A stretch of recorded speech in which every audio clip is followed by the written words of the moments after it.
welcome to In the Kitchen with Mary Mac. Today we look at a Pittsburgh sandwich. This is a Pittsburgh sandwich.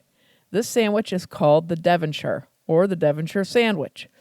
I'd heard of the Devonshire Sandwich before, but I didn't really know what it was. I hadn't seen it in a restaurant. I hadn't seen it anywhere, but I had heard of it. So here comes an article from Pittsburgh Magazine about the Devonshire Sandwich with a little bit of history about it. I thought, this would make a good podcast because apparently the Devonshire Sandwich is regaining popularity. This sandwich was popular in the 60s and 70s all over Pittsburgh, probably even before that too, but it really kind of peaked in its popularity then. And it was apparently developed, thought of, invented, created by Frank Blandy at his Park Shenley restaurant in Pittsburgh. And he named it after a street, which oddly enough, I'm just going to give you this tip. Devonshire Street is a really great street to park on if you ever have to park somewhere in Oakland. Okay? That's a little side tip. So it's named after Devonshire Street, and he liked the name of the street, and he thought it sounded classy, so he picked that for the name of his sandwich. Which it is a pretty street. It has some really pretty old houses on it. It is a very classy street. Oh, it is a classy street. With plenty of room for parking. Plenty of room. So it runs parallel to Neville Street.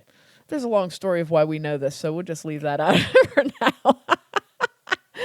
Note, there's nowhere to park in Oakland. Okay, that's it. So anyway, a lot of people think that the Devonshire Sandwich was a takeoff or a knockoff on the hot brown sandwich, which was popular in Louisville in the beginning of the 19th century, or the 1900s. Is that right? 19th century, 1900s. I'm not sure. It's always confusing. 19th century is the 1800s. Okay, never mind. It was the 20th century. This is the 21st century. Oh, that's so confusing. Just say 1900s. Anyway, it was very popular in the beginning of the in the 1920s. Let's say it like that. Okay. And people went to the Brown Hotel in Louisville and had this hot brown sandwich, which was kind of a similar thing to the Devonshire. It was a hot sandwich with gravy and cheese and just a special kind of a treat. Savory, hot treat. In Western Pennsylvania and in a lot of rural communities all around the country, hot sandwiches are very popular. So you might get a hot turkey sandwich or a hot roast beef sandwich, which is basically sliced turkey or sliced roast beef in 2 pieces of regular plain old white bread with gravy over the top, mashed potatoes on the side. So the bread gets kind of soggy and gooey and the meat's real hot and, so they're good. They're good like diner food, okay? The Devonshire takes that up a notch. So what you have with the Devonshire sandwich is you have toast points, you have beautiful bechamel sauce, you have oven roasted turkey breast, like a real turkey breast, not lunch meat, bacon, and it's just an incredibly good combination. I guess you would have to say the epitome of a Devonshire sandwich would be using a really good bakery bread, like what you call a daily bread, which is a heavier bread than, say, like an Italian white bread or even some of the sourdough breads. It's kind of a heavier, it has bulk to the bread so that when you toast it and put something on it, it doesn't get soggy, it holds up well. So like a dense bread? Yeah, a more dense kind of a bread. And the Devonshire sandwich has a couple of components, but the great thing about it is it's the sort of a sandwich in a restaurant that you could throw together quickly because you would have your hot turkey sliced, you would have your bechamel hot, you would have your bacon fried already, you would have everything prepped, your cheese grated, and you just basically, it's an assemblage type of a sandwich.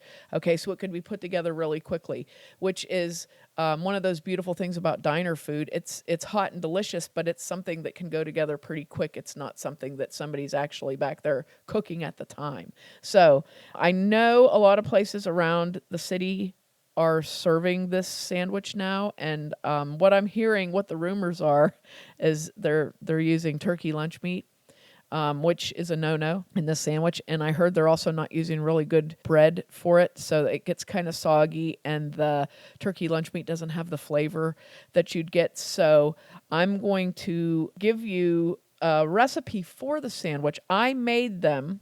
I'm going to tell you what I did. I'm going to give you the recipe for it, and I think you'll find that this is probably close to what you would have had back in the old days with the sandwich, which was why it was such a big deal in the city, it was everybody wanted to have a Devonshire sandwich. Now you think now in our time, Permanis is the hot thing. Everybody wants to have a Permanis. Permanis has a lot of different sandwiches. It's sort of like a style of sandwich, which is basically it's on real nice, thick Italian bread. You have whatever sort of meat or protein you're having on it with coleslaw and French fries all together on there, all in one sandwich. And that's a really that's a Pittsburgh sandwich. It was created in Pittsburgh also, but this sandwich probably is a contemporary of that sandwich on the other side of town. I don't want to say it predates it. It's just different. The Permani sandwich was intended to be your whole meal taken with you on the road, and it was specifically designed for truckers, delivery people coming into the produce terminal in Pittsburgh. And it was a little, and the original Permanis is actually still there. And if you go into it, you'll see what it is. It's just a little sort of a diner place with a big long stainless steel bar in there, and you just go up and get your food. And the beauty of the sandwich, they have other things other than the sandwich. The beauty of the sandwich is it came made on a piece of wax paper. You could wrap it right up in the wax paper, go jump back in your truck, and just drive while you ate it, which you cannot do with the Devonshire sandwich. That would be physically impossible. So the Devonshire is a classier meal-type sandwich. It's your whole meal in one, sort of, and it's a lovely thing. It's a delicious, lovely combination of foods and flavors, and I thought it was very good. We actually enjoyed them for about 2 days because you have all the components there and you can just, heat everything up and make a sandwich, and it was really good. So here's what you need to make a Devonshire sandwich. First, you need roast turkey. Obviously, a great time to make these would be right around Thanksgiving with your leftover turkey. However, if you want to make it any time, I roasted just a turkey breast that I purchased at the grocery store. I roasted it in a crock pot and made the sandwich from that. So you could plan on having roast turkey one night and use the leftovers for your sandwich, or plan on having Devonshire sandwiches and use that.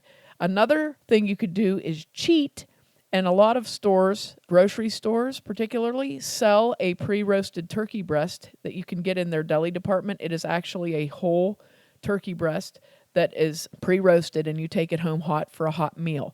So you could use that. I will allow that.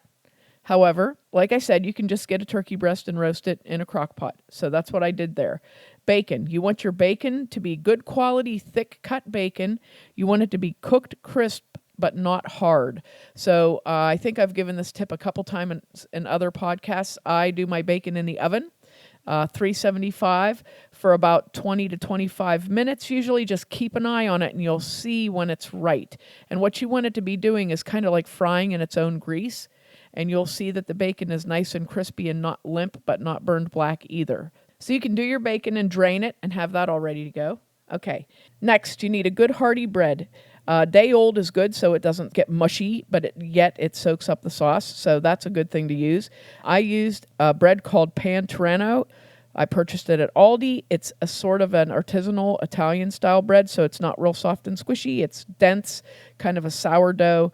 It works great for toast, so that's what I used for my toast points. A good bowl, sliced thick, would work really well here, or even a slightly stale baguette would work just fine for this. Baguettes make good toast points too. So I'm going to give you the recipes as we go along here, but here's your assemblage. You need 1 recipe of the Devonshire Bechamel sauce. You need your turkey roasted. You need your bacon cooked and crisp, and you need your bread. This is your prep here, okay? Now, to make the bechamel, you need 2 tablespoons of butter, and you want to melt the butter in a heavy-bottomed 1 or 2 quart saucepan. So nice heavy bottom so it doesn't burn. 2 tablespoons of flour, and you're going to whisk that into the melted butter until it's really well blended but not browned. Then you're going to add 1 cup of hot milk.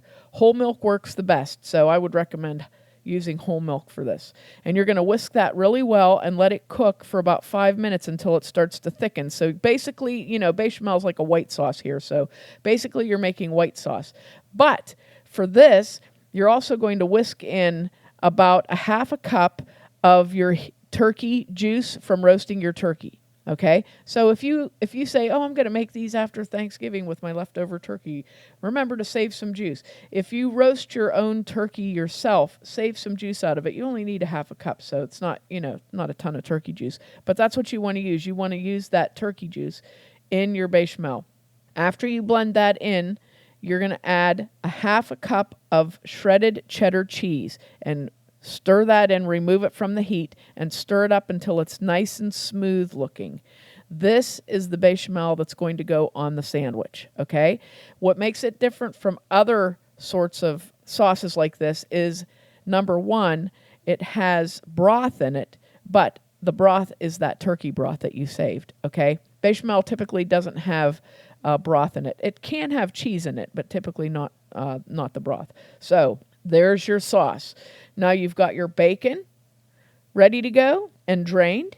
You've got your turkey ready to go, and you're onto your bread now. And what you can do with your turkey, once your turkey is roasted, you can take it out and slice it down and then put it back in the juice in your crock pot to keep it warm. Now you're a line cook. You've just turned into a line cook. So what you want to do now is you're going to toast your bread and then butter it and put it on an oven-proof dish just to set it in there to keep it warm. If you're going to make a few sandwiches, if you're only making one for yourself and you don't care about anybody else, you don't have to keep it warm in the oven. But it's kind of handy. I like to keep a baking sheet in the oven when I'm doing something like this, and I'll get my toast going, and I'll just set it right in on the baking sheet. So toast your bread, butter it, hold it on your baking sheet in a warm oven. Now you're ready to assemble your sandwich. Here we go. You're going to get a nice oven-proof plate for each person who's having a sandwich. Now you're going to get your toast and you're going to cut it diagonally so it's pointy because it's going to be toast points. Mine was big, so I cut it into 4, so I had 4 triangles, all right? Take your toast and put it on the plate like together, but it's cut up, okay? So your toast is on your plate in the center, laid out just like a piece of toast, but it's not connected. Sort of like a jigsaw puzzle of toast. Now, you're going to, on top of your toast, you're going to put a little bit of bacon. Then you're going to put your turkey slices on. You're going to pour the bechamel over the top of that. And then you're going to sprinkle a little bit of shredded cheddar cheese on top of the bechamel, and then crisscross 2 strips of bacon on top of that. Got it? Then you're going to put that under your broiler for about 2 minutes until it gets a little bit of bubbly and brown. So you can watch that while you put that under your broiler. If you've never broiled something like this before, you're going to turn your broiler on your oven and just leave your oven door shut until you're ready, which will make your oven very hot. Okay? And just slide it in there on the second notch down in your oven. So put your top rack on the second notch down from the top. Slide your plate onto there and just let the oven broil it, okay?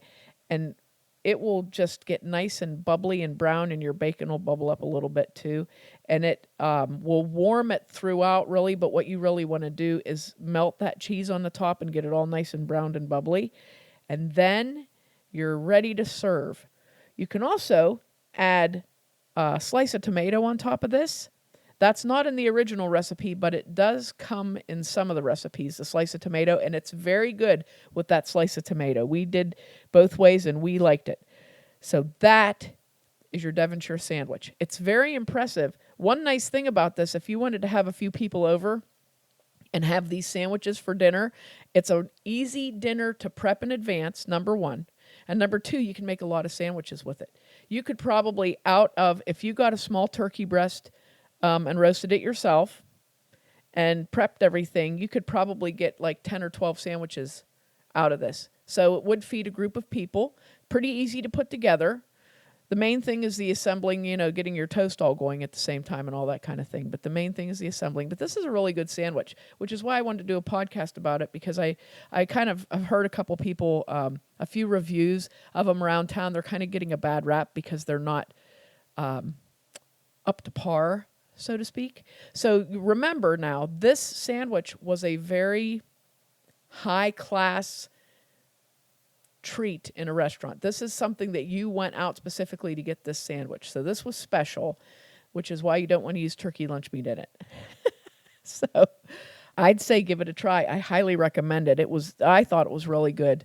The flavors, the combination of flavors is amazing. The bechamel with the turkey juice in it, it's just so good. It just really, I don't know, it just gives it something. It's a very good sandwich. So if you get a chance, give it a try. And as usual, we'll have the recipes up on our Facebook page and on our website soon so that you can have the recipe to go off of, but you'll also be able to take it down if you can write quickly and listen to my garbled speech on this podcast. So I hope you give it a try and let me know what you think of it when you do. And be sure to check us out online on Facebook and Instagram at Mary Mac Bakehouse, on Twitter at Mary Mac Podcast, and on our website, marymacpodcast.com. Thanks a lot for listening if you did, and if you didn't, too bad for you.